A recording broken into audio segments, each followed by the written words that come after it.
तो इसका सबसे ज्यादा लाभ उन जिलों में रहने वालों के लोगों को होगा, जैसे यहाँ की धनिया खाली साड़ी है, यहाँ का जूट है, हैंडलूम से जुड़े अन्य प्रोडक्ट है। पीढ़ियों से लोग इस काम से जुड़े हैं।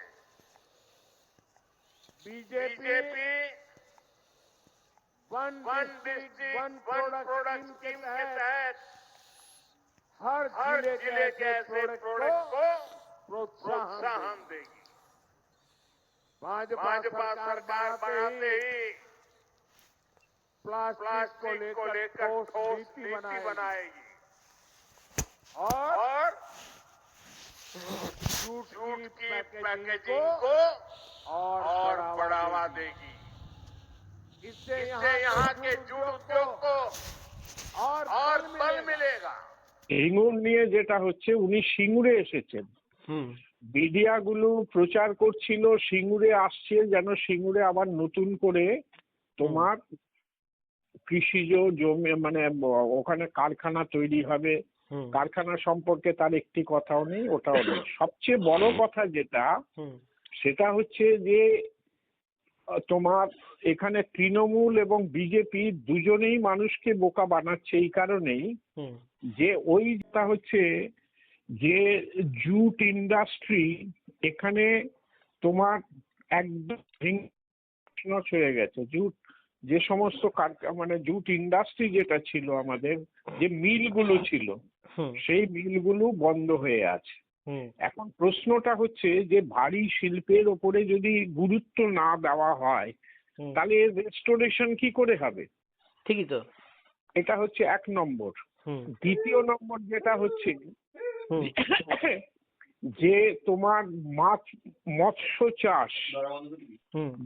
চাষের পক্ষে আমরা সবাই, কিন্তু প্রশ্নটা হচ্ছে যে জুট উৎপাদন করতে গিয়ে যে কৃষি জমির দরকার, সেই কৃষি জমি ধীরে ধীরে কনভার্টেড হয়ে যাচ্ছে তোমার ইসেতে, ওই মানে যে তোমার ভেরিতে পরিণত হয়ে যাচ্ছে।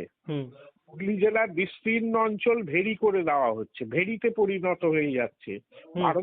পশ্চিমবঙ্গের বিভিন্ন অঞ্চল ভেরিতে পরিণত হয়ে যাচ্ছে।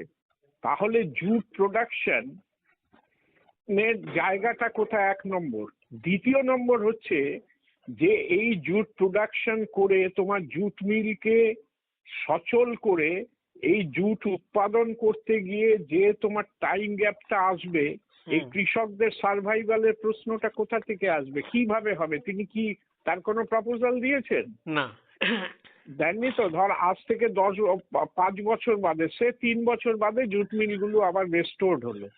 আমার এখানে যে জুট উৎপাদন হচ্ছে প্রতি বছর, সেগুলো বিক্রয় কোথায়? কেন্দ্রীয় সরকার কেন সেগুলোকে দাম দিয়ে নিয়ে নেবে না পশ্চিমবঙ্গ থেকে? যেখানে জুট মিল আছে সেখানে দেবে না কেন? এই প্রশ্ন তো আমাকে ভাবতে হবে। 3 নম্বর যেটা হচ্ছে যে মৎস্য চাষীদের ক্ষেত্রে এই জায়গাটায় দাঁড়িয়ে তাদের মৎস্য কোঅপারেটিভ তৈরি করা এবং এই ইসের ভেতর দিয়ে, কোঅপারেটিভের ভেতর দিয়ে, সমবায়ের ভেতর দিয়ে সেগুলোকে যদি বিক্রি না করা হয়, তাহলে পশ্চিমবঙ্গে যে অবস্থাটা চলছে, সেই অবস্থাটা হচ্ছে যে কিছু গুন্ডা তারা সমস্ত ভেরিকে কন্ট্রোল করছে, মাছের দামকে কন্ট্রোল করছে। তাহলে মাছ চাষিরা কোথা থেকে কিভাবে উপকৃত হবে সে সম্পর্কে মোদির কোনো কথা নেই।